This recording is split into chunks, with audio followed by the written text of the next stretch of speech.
प्रभु यीशु ख्रिस्त में प्यारे भाइयों और बहनों, आप सबों को जय यीशु।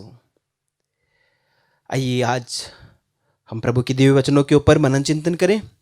आज का वचन लिया गया है संत लूकस अध्याय 12 पवित्र वचन 49 से लेकर 53 तक। मैं पृथ्वी पर आग लेकर आया हूं और मेरी कितनी अभिलाषा है कि यह अभी धधक उठे। मुझे एक बपतिस्मा लेना है और जब तक वह नहीं हो जाता मैं कितना व्याकुल हूं। क्या तुम लोग समझते हो कि मैं पृथ्वी पर शांति लेकर आया हूं? मैं तुमसे कहता हूं ऐसा नहीं है, मैं फूट डालने आया हूं। क्योंकि अब से यदि एक घर में 5 व्यक्ति होंगे तो उनमें फूट होगी। 3 2 के विरुद्ध होंगे और 2 3 के विरुद्ध। पिता अपने पुत्र के विरुद्ध होगा और पुत्र अपने पिता के विरुद्ध। माता अपनी पुत्री के विरुद्ध होगी और पुत्री अपनी माता के विरुद्ध। सास अपनी बहू के विरुद्ध होगी और बहू अपनी सास के विरुद्ध। प्रभु का पवित्र सुसमाचार। हे ख्रिस्त, तेरी स्तुति हो। प्यारे साथियों, आज का सुसमाचार सुनने में थोड़ा अजीब लगता है। प्रभु यीशु जिनकी शिक्षाएं प्रेम, शांति, भाईचारे की शिक्षाएं हैं, वही प्रभु आज कहते हैं कि मैं इस संसार में शांति लेकर आया हूं। ऐसा मत सोचना, मैं शांति नहीं, मैं फूट डालने आया हूं। प्यारे साथियों, जब ये हम सुनते हैं तो हमें बड़ा अजीब लगता है। प्रभु ऐसी बातें क्यों कर रहे हैं? क्या प्रभु सचमुच में इस दुनिया में अशांति फैलाने आए हैं? प्रभु यीशु जो बात उन्हें कहनी होती है, जैसा कि मैंने कुछ दिन पहले कहा था, जो सच है उसको सच कहते हैं, जो झूठ है उसे झूठ कहते हैं। प्रभु किसी बात को घुमा फिरा के, लिपाई पुताई करके लोगों को अच्छा सुनाई पड़े ऐसा कह के नहीं बतलाते। प्रभु की शिक्षा हमारे कानों को अच्छा लगने के लिए नहीं है। प्रभु की शिक्षा हमें स्वर्ग का राज्य दिखाने के लिए, हमें स्वर्ग का रास्ता दिखाने के लिए है। प्रभु की वाणी हमें स्वर्ग पहुंचाने के लिए है, हमें अच्छा लगने के लिए या अच्छा नहीं लगने के लिए नहीं है। इसलिए जब हम प्रचार करते हैं, जब हम लोगों को प्रभु की वाणी सुनाते हैं, तो हमारी भी बात भी ऐसी होनी चाहिए, लिपाई पुताई करके कि उनको अच्छा लगने जैसा सुसमाचार उनको सुनाया जाए। कई इस प्रकार के प्रचारक आज दुनिया में मौजूद हैं, जो भीड़ इकट्ठा करने के लिए प्रभु के वचनों का इस्तेमाल करते हैं और ऐसे वचनों को चुन चुन कर सुनाते हैं जो लोगों को अच्छा लगे, जिसे सुनकर लोग तारीफ करें। कई लोग पाप के बारे में बोलना नहीं चाहते, नरक के बारे में बोलना नहीं चाहते, मृत्यु के बारे में बोलना नहीं चाहते। वे सिर्फ अच्छी अच्छी बातें करते हैं। लोगों को अच्छा सुनाई देना चाहिए, लोगों के मन में अच्छी फीलिंग आनी चाहिए। लोग प्रचारक की, सुसमाचार के सेवक की तारीफ करें,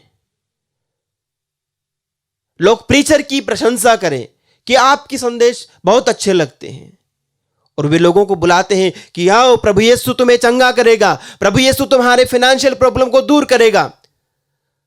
मिरेकल मनी बनाने की बात करते हैं, बिजनेस में सफलता की बात करते हैं, बिगड़े काम बनाने की बात करते हैं। ये नहीं कहते कि प्रभु के चरणों में आओगे तो तुम्हें मुक्ति मिलेगी। वो ये नहीं कहते हैं कि तुम बुराई के रास्ते पे हो तुम अपना मन फिराओ, तुम पश्चाताप करो, तुम अपने बुराई के रास्ते को छोड़ के प्रभु के पास आओ। यदि तुम यह नहीं करोगे तो तुम्हें अंत में प्रभु के सामने उसका हिसाब देना पड़ेगा। तुम विनाश के मार्ग पे हो, तुम नर्क की राहों पर हो, यह कहने की हिम्मत नहीं रखते। प्रभु यीशु हिम्मत के साथ कहते हैं कि मैं शांति लेकर नहीं आया हूं। प्रभु कई बार इस प्रकार की बातें करते हैं। हम पढ़ते हैं संत लूकस के सुसमाचार में, संत लूकस अध्याय 14 के वचन 26 से लेकर आगे हम पढ़ते हैं, यदि कोई मेरे पास आता है और अपने माता पिता, पत्नी, संतान, भाई बहनों और यहां तक कि अपने जीवन से बैर नहीं करता तो वह मेरा शिष्य नहीं हो सकता।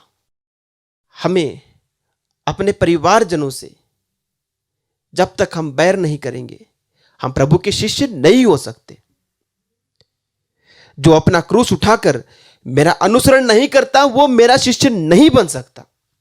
संत मत्ती के सुसमाचार के अध्याय 18 में प्रभु कहते हैं, यदि तुम्हारी आंख तुम्हारे पाप का कारण बनता है तो उस आंख को निकाल के फेंक दो। यदि तुम्हारा हाथ तुम्हारे पाप का कारण बनता है तो उसको काटकर फेंक दो। प्रभु बहुत स्ट्रेट फॉरवर्ड है। प्रभु क्यों इस प्रकार की कठोर शिक्षा देते हैं? जहां बात बहुत गंभीर है प्रभु से गंभीरता से रखते हैं। अब इसका अर्थ क्या है? प्रभु क्यों कह रहे हैं कि प्रभु फूट डालने आए हैं? प्रभु के वचन को सुनने और प्रभु के वचनों के ऊपर चलने का एक सीधा सा जो रिएक्शन है वो ये है, एक सीधी प्रतिक्रिया जो लोगों की इसके प्रति होगी वो यही है, उस व्यक्ति के अगेंस्ट में जाना।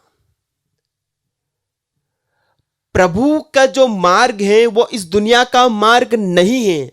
प्रभु की शिक्षा वो इस दुनिया के स्टैंडर्ड के अनुसार नहीं है, वो स्वर्ग के स्टैंडर्ड के अनुसार है, और इसलिए वो इस दुनिया की स्टैंडर्ड में फिट नहीं बैठती है। इसलिए उस व्यक्ति का जो प्रभु की राहों पे चल रहा है, जो प्रभु का अनुयायी बन गया है, जो प्रभु का सेवक बन गया है, एक नेचुरल कॉन्सिक्वेंस उसका यही होगा कि उसके ही परिवार के लोग उसके विरुद्ध हो जाएंगे।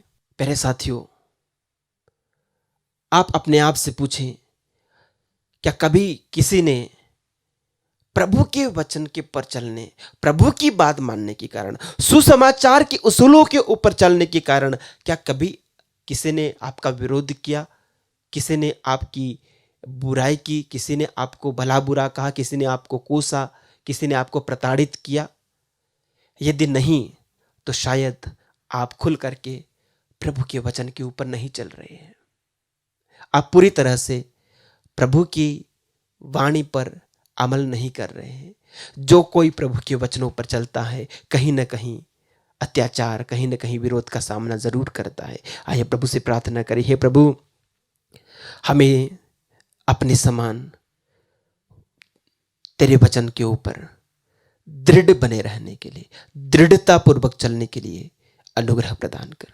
तो सूली पर कुर्बान होने तक अपने पिता की मर्जी को पूरा करता रहा, वैसे ही हमें भी तेरे वचनों को अपने जीवन में पूरा करने के लिए हिम्मत प्रदान कर, साहस प्रदान कर। दुनिया के कोई भी विरोध, दुनिया की कोई भी ताकत हमें उससे दूर न करे, उससे वंचित न करे, भले ही वो हमारा परिवार हो। आमीन।